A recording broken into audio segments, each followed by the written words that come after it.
ദൈവനാമം മഹത്വപ്പെടുമാറാകട്ടെ. മാങ്കുളം ഇടവകയുടെ ലണ്ടൻ മെഡിറ്റേഷനിലേക്ക് ഏവർക്കും സ്വാഗതം.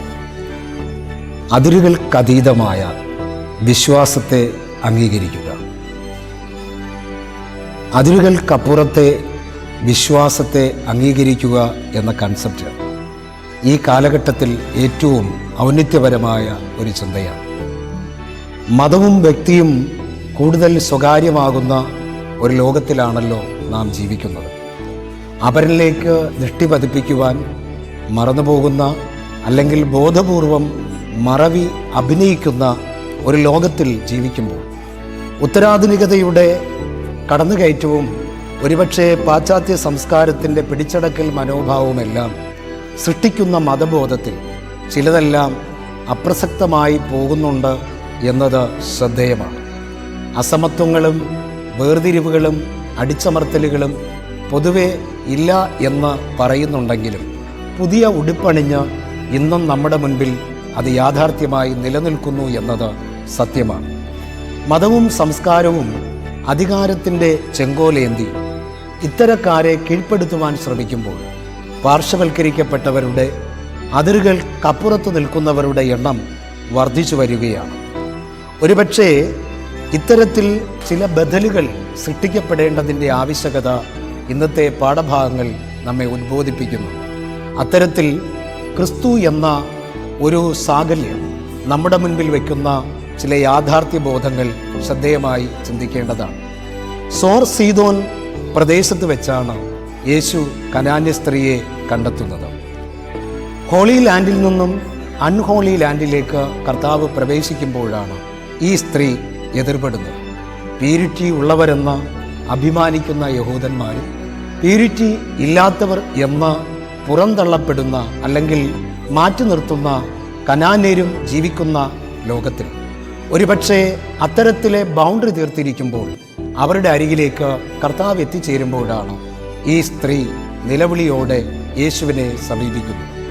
അവൾ നിലവിളിക്കുന്നത് ഇങ്ങനെയാണ്: യേശുവേ, ദാവീദ് പുത്ര, എന്നോട് കരുണ തോന്നണമേ. അവളുടെ നിലവിളി അവളുടെ ജീവിതത്തിലെ ചില പ്രതികൂലതകളെ മുന്നിൽ കണ്ടിട്ടാണ് അവൾ കരയുന്നത്. ഒരമ്മ എന്നുള്ള നിലയ്ക്ക് തൻ്റെ മകളുടെ വേദന, പ്രശ്നം അവൾക്ക് താങ്ങാൻ പറ്റാവുന്നതിലും വലുതാണ്. ഏതമ്മയ്ക്കാണ് തൻ്റെ കുഞ്ഞിൻ്റെ നൊമ്പരം സഹിക്കാനാവുക? ആത്മരോധനത്തിൻ്റെ തീക്കാവടി ആട്ടം തുടങ്ങിയിട്ട് നാളേറെ ആയിരിക്കുന്ന ഈ അമ്മയെ സംബന്ധിച്ചിടത്തോളം ചില ബദലുകൾ മുന്നിലുള്ളപ്പോഴും അതിനെ തരണം ചെയ്തുകൊണ്ട് ക്രിസ്തുവിൻ്റെ അരികിൽ നിന്ന് വിടുതൽ സമ്പാദിക്കുക എന്നുള്ളതാണ്. രണ്ട് കാര്യങ്ങളാണ് യേശുവിൻ്റെ മുൻപിലേക്ക് അവൾ നിലവിളിയുമായി എത്തുമ്പോൾ കാണുവാൻ കഴിയുന്നത്. ഒന്ന്, യേശുവിൻ്റെ വംശാവലിയെ അവൾ തിരിച്ചറിയുന്നു. ദാവീദ് പുത്ര എന്നുള്ള വിളി അതിന് ഉദാഹരണമാണ്. രണ്ട്, യേശുവിൻ്റെ രക്ഷാകര പദ്ധതിയെ അവൾ തിരിച്ചറിയുന്നു. ഞങ്ങളെയും രക്ഷിക്കുവാൻ ഈ ലോകത്തിലേക്ക് കടന്നു വന്ന ക്രിസ്തുവിൻ്റെ സാന്നിധ്യത്തെ തിരിച്ചറിയുകയാണ് ഈ കനാന്യ സ്ത്രീ എന്നത് വ്യക്തമായിട്ട് വേദപുസ്തകം നമ്മെ പഠിപ്പിക്കുന്നു. 3 തലങ്ങളിലൂടെയാണ് യേശുവും ഈ സ്ത്രീയും മുന്നിലോട്ട് കടന്നു പോകുന്നത്. ഒന്ന്, തൻ്റെ പ്രശ്നത്തെ അവതരിപ്പിക്കുമ്പോൾ പ്രത്യേകിച്ച് യേശുവിൽ നിന്ന് ഒന്നാമതായി അവൾ അനുഭവിക്കുന്നത് മൗനമാണ്. യേശുവിൻ്റെ മൗനം ഒരു നിഷേധാത്മകമായ മൗനമായിരുന്നില്ല. Not a negative silence, but ഒരു ക്രിയേറ്റീവ് സൈലൻസ് ആയിരുന്നു. ഒരു ക്രിയാത്മകമായ സൈലൻസാണ് യേശുവിൽ നിന്ന് ഈ സ്ത്രീക്ക് അനുഭവിക്കുവാൻ സാധിക്കുന്നത്. പൗരസ്ത്യ തലങ്ങളിൽ ഒരുപക്ഷെ സ്പിരിച്വൽ സൈലൻസിന് വളരെയധികം പ്രാധാന്യതയുണ്ട്. ഏറെ പറയാനുള്ളവർക്കും ഒന്നും പറയാനില്ലാത്തവരും ഒന്നും മിണ്ടാത്തില്ല അല്ലെങ്കിൽ മൗനം ഭജിക്കാറുണ്ട് എന്നത് യാഥാർത്ഥ്യമാണ്. ഹന്നയെ നമ്മൾ വേദപുസ്തകത്തിൽ അത്തരത്തിൽ നമ്മൾ കാണുന്നുണ്ട്. ഒരുപക്ഷേ ഏറെ പറയാനുള്ളവർക്ക് അത് പറയുവാൻ കഴിയാതെ തങ്ങളുടെ നൊമ്പരങ്ങളെ, വിങ്ങിപ്പൊട്ടലുകളെ ഉള്ളിലൊതുക്കി വേദനയോടെ ആയിരിക്കുന്ന ഒരുപാട് ആളുകളെ നമ്മൾ കാണുന്നുണ്ട്. ഒരുപക്ഷെ യേശുവിൻ്റെ മൗനം അവളുടെ വേദനയെ തൊട്ടറിഞ്ഞ മൗനം തന്നെയായിരുന്നു. ബില്ലി ഗ്രഹാം ഇങ്ങനെയാണ് പറയുന്നത്: ദൈവം മൗനം ഭജിക്കുന്നു, എന്നാൽ ദൈവം അന്ധനല്ല. ദൈവം നമ്മുടെ വേദനകളെ അറിഞ്ഞിട്ട് മിണ്ടാതിരിക്കുന്നുണ്ട്, എന്നാൽ ദൈവം അന്ധനല്ല. അത്തരത്തിൽ ഈ സ്ത്രീയുടെ നൊമ്പരത്തെ ഉൾക്കൊള്ളുന്ന ഒരു മൗനമാണ് ക്രിസ്തുവിൽ നമ്മൾ കാണുന്നത്. രണ്ടാമതായിട്ട് ഒരു തിരസ്കാരത്തിൻ്റെ അനുഭവമാണ് യേശുവിലൂടെ ഈ സ്ത്രീക്ക് ലഭ്യമാകുന്നത്. ഇസ്രായേലിലെ കാണാതെ പോയ ആടുകളുടെ അടുക്കിലേക്കല്ലാതെ എന്നെ അയച്ചിട്ടില്ല എന്ന തലം രക്ഷ യഹൂദന്മാർക്ക് മാത്രമുള്ളതാണ് എന്ന് ചിന്തിക്കുന്ന അവർക്കുള്ള ഒരു പ്രഹരം കൂടിയായിരുന്നു കർത്താവിൻ്റെ വാക്ക്. യഹൂദർ ആടുകളായും ഒരുപക്ഷെ വിജാതിയർ നായ്ക്കളായും കണ്ടിരുന്ന ആ കാലഘട്ടത്തിൽ ഇസ്രായേൽ കാണാതെ പോയ എന്നൊരു തിരുത്തൽ അവിടെ വരുത്തുന്നത് ഏറ്റവും അനുയോജ്യമായിരിക്കും.